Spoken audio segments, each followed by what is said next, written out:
Bienvenidos, señores, un día más. Ya estamos con todos ustedes aquí en nuestra alquería, Encuentros con Motril. Y hoy retomamos uno de nuestros viajes en el tiempo a través de una de las zonas árabes más importantes de nuestro municipio. Estábamos en la zona sur de la Plaza de España, ya conocíamos en su día toda la zona de la judería y nos quedaba esta zona importantísima para todo el movimiento cultural, social, mercantil de nuestro municipio. No en balde, el programa anterior descubríamos que entrando por Jardinillos, calle Zapateros, hasta esta zona, descubríamos que es una de las calles más importantes de Motril, donde se encontraba la mezquita. El año 1500, desaparecía el 1500 y pocos años. Encontramos el ayuntamiento, encontramos la Puerta de Santiago, encontramos, como decimos, mucho movimiento mercantil, social y cultural. Nos adentramos ahora aquí en la plaza de San Agustín, que posiblemente ya nos explicaba don Manuel Domínguez en su día, pues que era también quizás la plaza también con mayor movimiento incluso que la propia Plaza de España, ya que el movimiento civil se concentraba mucho más aquí todavía que en la Plaza de España. Don Manuel, si le parece, continuamos en este viaje, sí, aquí en esta plaza, como decíamos, tan importante para Motril, San Agustín, pero importante desde el punto de vista comercial, importante desde el punto de vista religioso. Contábamos que el primer convento que se hace en Motril se hace aquí, el convento de los mínimos de la Victoria. Yo he contado varias veces cuando se hace por una pelea entre los clérigos de la Iglesia Mayor y los concejales del ayuntamiento, los regidores del ayuntamiento. Motril a principios de... Cuando termina la guerra de Granada, en 1570 aproximadamente, Motril no tiene ningún convento religioso. La única institución religiosa que existe es la Iglesia Mayor y no tiene, pues eso que en aquella época se tenía gala, ¿no? Tenía orgullo patrio de tener algún convento de fraile o de monja, y Motril no tenía. Precisamente en aquellos años, en 1575, muere una de la mujer de uno de los regidores y lógicamente el regidor le pide a los sacerdotes de la Iglesia Mayor que toquen a pino, que era dar 3 toques de campana, y en aquella época se diferenciaba el toque de campana entre hombre y mujer. A la mujer se le daba dos repiques y al hombre 3 para diferenciarlos, ¿no? Y como pues decía, es que él mi mujer, que soy uno de los primeros autoridades de Motril, pues quiero 3 como los hombres. Se pelean, la Iglesia dice que eso no es normal y él dice, bueno, pues acabó. Para evitar el problema me traigo una orden religiosa a Motril y montamos un convento. Y que me hagan caso. Y que me toquen los repiques que me tengan que tocar. Madre. El problema surge en aquella época, porque no todos los motreños están de acuerdo en montar un convento. Traes una orden nueva. Una orden a Motril, porque traer una orden a Motril vale dinero. O sea, hay que darle tierras, hay que darle propiedades, hay que darle edificios, hay que darle iglesia, hay que darle renta, sustento, etcétera. En aquella época, 1575 aproximadamente, Motril es muy pobre, tiene pocos habitantes, tiene 600 familias aproximadamente, 600 vecinos, unos 1.200 habitantes aproximadamente, unos 1.800, una cosa así, y ellos lo ven muy pobre. Motril había sido disminuido en población muy importante porque se había expulsado a la población mudéjar, había que repoblar Motril en esa época, era una época de crisis económica muy importante, y ahora a algunos de los regidores se le mete en la cabeza que montar un convento de frailes. Y efectivamente, al final lo consigue porque son los que mandan, y al final hablan con los mínimos de la Victoria de Granada y le establecen este convento de mínimos de la Victoria en Motril. Tienen que buscar dinero, y ¿dónde buscan el dinero? Pues en uno de los personajes más importantes de esos años finales del siglo XVI, principios del XVII, que es Alonso de Contreras. Alonso de Contreras es el que financia la construcción de este convento y de la iglesia, que está terminado todo para 1605, y a cambio de ¿qué? Pues de ponerle nombre a la capilla mayor y de que la capilla mayor de la iglesia fuera la zona de entierro para su familia, para él y su familia. Eso era un honor importantísimo. Eso le costó más de 20.000 ducados, la broma, que era muchísimo dinero para construir este magnífico convento que se construye aquí, y la iglesia mudéjar. La verdad es que fue una de las zonas se convierte rápidamente en una de las zonas religiosas más importantes de Motril. Viene la Orden Mínimo de la Victoria, se establece la calle esta, que es la calle de la Victoria, nada tiene que ver con cosas de la Victoria, de guerra ni nada, sino es la calle del convento de la Victoria, ¿no? Por eso se llama calle de la Victoria, ¿no? Ajá, claro, vale, vale. Se convierte en una de las zonas más importantes, el convento, un magnífico convento de finales del 16, principios del 17, y la iglesia, una iglesia pues, de tradición mudéjar, muy bonita, que no se conserva. Pero además imagino también que en aquella época habría como ganas de revancha, ganas de cristianizar todo más. Sí, claro. Entonces era como la época de cristianizar todo. Entonces era como darle la vuelta a todo, claro, y decir, pues... la época de cuando llegan los cristianos a poblaciones musulmanas, una de las cosas más importantes es la cristianización, ¿no? Es convertir todo lo que era el mundo islámico en el mundo cristiano, ¿no? Y claro, en aquella época tener un convento en la ciudad era un motivo de orgullo, ¿no? Y si además en el convento había algún fraile santo, pues más todavía, ¿no? Es decir, que pues... era borrar la huella musulmana y transformarla en ciudad cristiana. Recordamos que decíamos que justo por detrás teníamos un cementerio. El cementerio musulmán. Curiosamente, el cementerio... Casi llegando al patio de los agustinos, ¿no? Sí, Casi. Ese cementerio para 1580 está incluido ya dentro de la huerta, ya no se usa, y está incluido dentro de la huerta de los frailes mínimos. Porque ahora el cementerio que se usa es uno nuevo que se hace a espaldas de la iglesia mayor. Porque ya en principio ese cementerio se había pensado, el de arriba, para los cristianos nuevos, es decir, para los moriscos, pero como se expulsan de Motril a los moriscos, ese cementerio se quita y se crea el cementerio nuevo de Motril para cristianos que no pueden pagar, porque los que pueden pagar se entierran dentro de la iglesia, o si pueden pagar mucho dentro de las iglesias conventuales, porque los conventos cobraban más que la parroquia.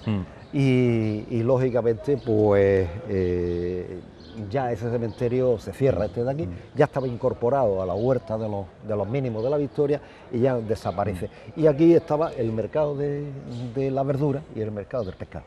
En esta zona sí que a partir de donde estamos ahora, donde estaba establecido todo el mercado del pescado y el mercado de la verdura y después del pescado a continuación, que estaba hasta el siglo XX, es decir, hasta bien entrado el siglo XX, hasta que no se hace el mercado municipal, en una situación de salubridad que no la podemos imaginar todos, ¿no? Ya imagino, claro, que la época... Pero imaginamos, hasta el siglo XX, hasta el año 55 que se hace el mercado municipal, es una situación de salubridad que era famosa en la provincia de Granada en aquella época.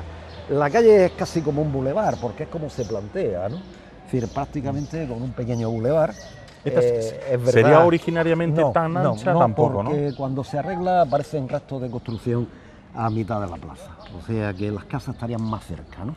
O sea, seguramente aquí habría una calle, aquí habría edificios y una callecita donde casi está la calle Victoria, la ¿no? calle Victoria, que continúa empezaría la plaza quizá, ¿no? Claro, aproximadamente. Hoy donde están los árboles. Se ha podido ganar toda esa zona hacia arriba. Y el ancho se ha ganado también, y es más ancha. Seguramente, ¿no? Es decir, que posiblemente aquí estemos hablando, pero eso sería ya en el siglo XVIII, que es siglo XIX, que se arregla un poco. Esta plaza, que en realidad es, no sé, Avenida de San Agustín, ¿tenía anteriormente otro tipo de nombre? Era la Avenida del Convento de la Victoria, la calle del Convento de la Victoria. Es la calle del convento de la Iglesia de la Victoria, el Convento de la Victoria, la calle del Mercado. Le dicen, aquí había una de las posadas más famosas de Motril, una de las donde está este edificio blanco, una de las posadas más famosas de Motril, que se mantuvo curiosamente hasta los años 90, se existió el edificio hasta los años 90.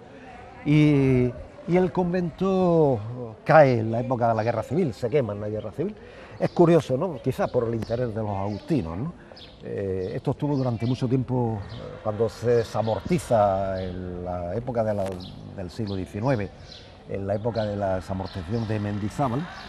El convento es comprado por una familia de Motril, después lo compra la familia Lario, era el sitio donde se alojaba a los trabajadores y a los forasteros que venían a cortar la caña, para la fábrica Nuestra Señora de la Cabeza, es decir, la Arcolera. Hoy que nosotros conocemos la Arcolera, todo esto el convento lo tenía arrendado o lo había comprado Larios para alojar de apero para la fábrica. Y la iglesia durante mucho tiempo fue secadero de seda e incluso teatro. Ajá. Fue teatro, aquí se dieron muchas obras de representación en esta iglesia. Después, Teatro, secadero de algodón. Sí, secadero de seda, de algodón, de seda, almacén de algodón. Almacén de algodón. Y porque se desamortiza y se desacraliza, ¿no? Y después, a partir del final del siglo XIX, vienen los agustinos a Motril y se vuelve otra vez a sacralizar. Y sobre en 1915 se arregla, se recupera la iglesia y bueno, es como el aspecto que la tenemos. Tenía nada más que una torre, hoy tiene dos, ¿no? Solamente tenía uno. Después, en los años 60, se le da un poco de paralelismo a la iglesia, se le añade otra torre, pero... Sí, que está ya más reciente, sí, ¿no? Está más reciente. La original es la que pega al convento. Y el convento, curiosamente, cae derribado en la época de la guerra, se incendia, pero curiosamente, a pesar de ser un buen edificio, no se restaura.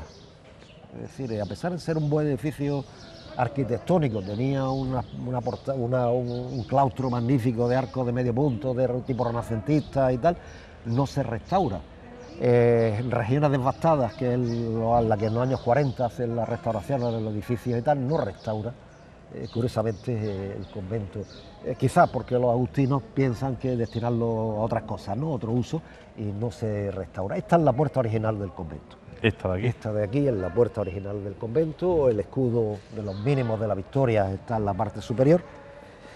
Por aquí se entraba al convento de la Victoria, al antiguo convento de la Victoria, se ha conservado la portada de piedra del convento, y arriba el escudo de la orden. Está muy desgastado. Está muy desgastado, en pero piedra. el escudo de la orden está en la puerta principal del convento de los mínimos de la Victoria. Nos podemos imaginar un convento que tiene unas propiedades inmensas. 4.000 marjales de tierra y más de 70 casas en Motril, ¿no? Es decir, y aparte de censos y propiedades y rentas y no sé cuánto, es el convento más rico, posiblemente porque es más antiguo, más rico de Motril, y además los motrileños tienen a gala de, si se precian como clase social, antiguamente era de enterrarse aquí. Es decir, aquí era 3 veces más caro, claro, y que de más enterrarse prestigio. Entonces la cuestión de prestigio era enterrarse aquí. Por eso se explica que el convento de la Victoria tuviera esa inmensidad de propiedades. Cuando se desamortiza tiene 4.000, casi 4.000 marjales, la Bernardilla también, en Guarzo, en Vélez, en Motril, tiene una cantidad de propiedades inmensas para 7, 8 frailes que había aquí, ¿no? Es decir, que evidentemente tuvieron... Curiosamente, uno de los frailes, Fray Pedro de Torres, de los frailes del convento de la Victoria, es el que funda la Sociedad de Amigos del País de Motril en el siglo XVIII, el Fray Pedro de Torres, y crea, o quiere crear, que no lo consigue, una escuela de agricultura en Motril, una institución que quiere crear en Motril, que no la consigue, a todo el mundo le parece muy bien, pero al final nadie apuesta económicamente por crear una escuela de agricultura, porque él decía que en el final del siglo XVIII uno de los grandes problemas que tenía la agricultura en Motril es que los agricultores no sabían cultivar la tierra y que por lo tanto había que enseñarlos con las nuevas técnicas y tal. Él intentó crear su escuela de agricultura, se conserva toda la documentación, pero al final nadie, ni los motrileños, ni en Madrid, en La Corona, nadie apostó por esa escuela de agricultura y se quedó en el proyecto de Fray Pedro de Torres y lógicamente de la idea de regenerar el modelo arquitectónico de nuestra ciudad. La iglesia es una iglesia, está terminada en 1605. Esta iglesia la costea también Alonso de Contreras y su mujer Ana Gutiérrez para enterrarse. Él y su familia, efectivamente, en la capilla mayor, todavía podemos ver las cartelas donde habla de su nombre, de los patronos de esto. Y aquí, si no se arruinaron, le faltó poco, pero sí que destinaron una gran cantidad de dinero. Metió mucho dinero. Muchísimo dinero, una cantidad importantísima en la construcción de la iglesia y del convento. Fue el gran patrón de los mínimos de la Victoria. Evidentemente alguien había que buscar que pudieran pagar lo que valía la construcción de un edificio de esta manera y el mantenimiento y las propiedades que había que tener los frailes. Y por lo tanto, como decimos, es el primer convento que se crea en nuestra ciudad, el convento. Después vendrían más, pero este es el primero y además el más importante de la historia de la ciudad. Y en cuanto a las imágenes que tiene... Bueno, las imágenes en la portada está atribuida a Pedro Cano, un hermano de Alonso Cano, no está certificada. El Buen Pastor que tenemos ahí en la portada es don Manuel González Ligero, es una escultura de don Manuel González Ligero. La portada sí es la original, piedra gris del cerro de la cantera, el Cerro del Toro, igual que la otra. Pero la iglesia es una iglesia muy bonita, de arco triunfal, pero lo más bonito que tenía la iglesia era el techo mudéjar, de madera, que evidentemente pues, desapareció con el incendio, ¿no? en la época de la guerra.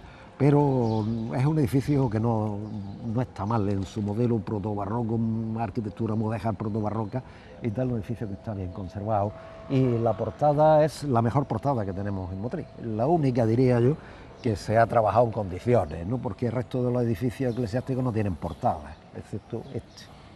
Es la única portada. No es de una gran calidad ni de una grandeza importante, pero tiene su importancia, evidentemente, claro. Lógicamente. 2 alturas de arco medio punto, con su estructura, una capilla, una venera en la parte superior y un arco de un frontón circular en la parte superior y 2 pináculos muy típico de las construcciones, y piedra gris, piedra de la cantera del Cerro del Toro, con toda seguridad.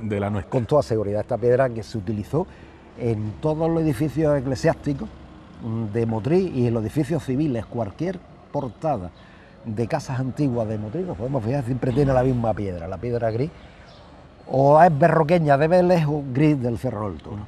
¿Y el por qué el nombre de los mínimos? Era el nombre de la orden. Frailes mínimos de Nuestra Señora de la Victoria, de San Francisco de Paula. No de así, de Paula. De Paula. Curiosamente, como fue la primera orden, en aquella época los motrileños tenían la costumbre, era muy bonito, de amortajarse con un hábito. Ajá. Y como estos eran los más famosos hábitos que había que pagar, lógicamente, para amortajarse. Los de bien. Sí. Los demás no se ponían ni hábito, ni se enterraban aquí. Ni se enterraban aquí. Se ponían el hábito pagaban el hábito de los frailes mínimos para ponerse el hábito. El mismo de ellos. El mismo de ellos, porque se creía que era un tejido santo. Claro. Lógicamente era ese tejido santo y la costumbre, ¿no? Se prestigiaba, ¿no? Claro. Tanto los hombres como las mujeres, ¿no? Se ponían el hábito de San Francisco de Paula, que era un hábito de color gris oscuro. Ajá, gris. Y se ponían ese hábito para enterrarse en la mortaja, ¿no? Es muy curioso. La iglesia está llena de cristas, por debajo está hueca, prácticamente. Debajo del altar mayor está la gran crista que se hizo Alonso de Contreras, pero las capillas laterales también están huecas y prácticamente la mitad del edificio, de la planta del edificio, también está hueco. Nunca hemos podido verlo, pero sí que hay documentos anteriores de las obras que se hicieron en 1915, que hicieron los agustinos, que sí, uno de los frailes agustinos recogió los sitios donde estaban las cristas de entierro de la iglesia. ¿Se quedaron huecas porque ya no se enterraron más? No, por cristas de enterramiento. Hasta tal punto se cerraron porque se hacían entierros ilegales, ¿no? En el siglo XIX se hacían entierros ilegales, es decir, la gente, como la idea era enterrarse en sagrado, pues lo venían por la noche y como estaba esto abandonado y metían el muerto. Ya habían enterrado en sagrado a su pariente, ¿no? Y en las costumbres, ¿no? Fue, como decía, salón de teatro, es decir, fue teatro. Salón de teatro. Mucho tiempo. Muchísimas representaciones teatrales. La seda, el algodón. Del siglo XIX se hicieron aquí. Como Motril no tenía otro teatro, se hacían aquí. Además, les venía muy bien porque tenía hasta escenario, ¿no? Es decir, que evidentemente se hicieron aquí. Y después, bueno, fue restaurada, no al completo, después de la guerra. Evidentemente toda la madera de los techos, que además decían que era de lo más bonito que había en la provincia de Granada, toda la alfajería, todo el techo de la iglesia, incluso sobre el coro, era el más bonito todavía. Eso no se restauró, eso se hizo de hormigón o de bovedilla y ya está, ¿no? Pero la madera no se restauró y los restos, el altar mayor y esas cosas, tampoco. Pero sí que queda, esta iglesia es muy bonita porque tiene un arco de triunfo. Para pasar de la mayor al altar mayor hay un arco, que es donde pone reinando Felipe III y tal, eso se llama arco de triunfo. Esas iglesias de arco de triunfo son muy bonitas. Y esta es una típica iglesia de carácter mudéjar, de arco de triunfo. Y la plaza mantuvo durante mucho tiempo pues la estructura de plaza de mercado, ¿no? Aquí, a partir de aquí, mercado de las verduras, más para allá el mercado del pescado, ¿no? Es decir, que esto fue pues, una zona comercial importantísima. Hay muchísimas fotos de principios del siglo de esta plaza y se puede ver que tenía ese aspecto de bulevar o de medio bulevar, pobre, porque en Motril no tuvimos nunca la época también una gran que estamos escultura, hablando, claro. ni nada por el estilo. Bueno, pues aquí vamos a finalizar este segundo trayecto, este segundo recorrido de esta gran zona motrileña, de gran relevancia, de gran importancia. De hecho, avanzamos poco, porque hay mucho que contar, lógicamente, y todavía, si ustedes lo comprueban, pues estamos en una zona que tiene pues un sabor muy especial para todos los motrileños, con el mercado municipal que aquí también se conforma de vez en cuando, también el mercado que tenemos allí pues, para la fruta, para la verdura, para el pescado, etcétera, etcétera, y de gran tráfico y de gran movimiento aquí en nuestro municipio. Nosotros les emplazamos ya para el próximo programa de nuestra alquería, donde vamos a continuar. Recuerden que empezábamos en calle Zapateros, desde Jardinillos hacia acá, y vamos a terminar en lo que actualmente conocemos como la Plaza de la Tenería, que descubriremos que la Tenería no estaba exactamente en esta zona, pero casi. En fin, les emplazamos para el próximo programa, donde seguro que van a descubrir muchas más cosas aquí con nosotros. Gracias, hasta la próxima, adiós.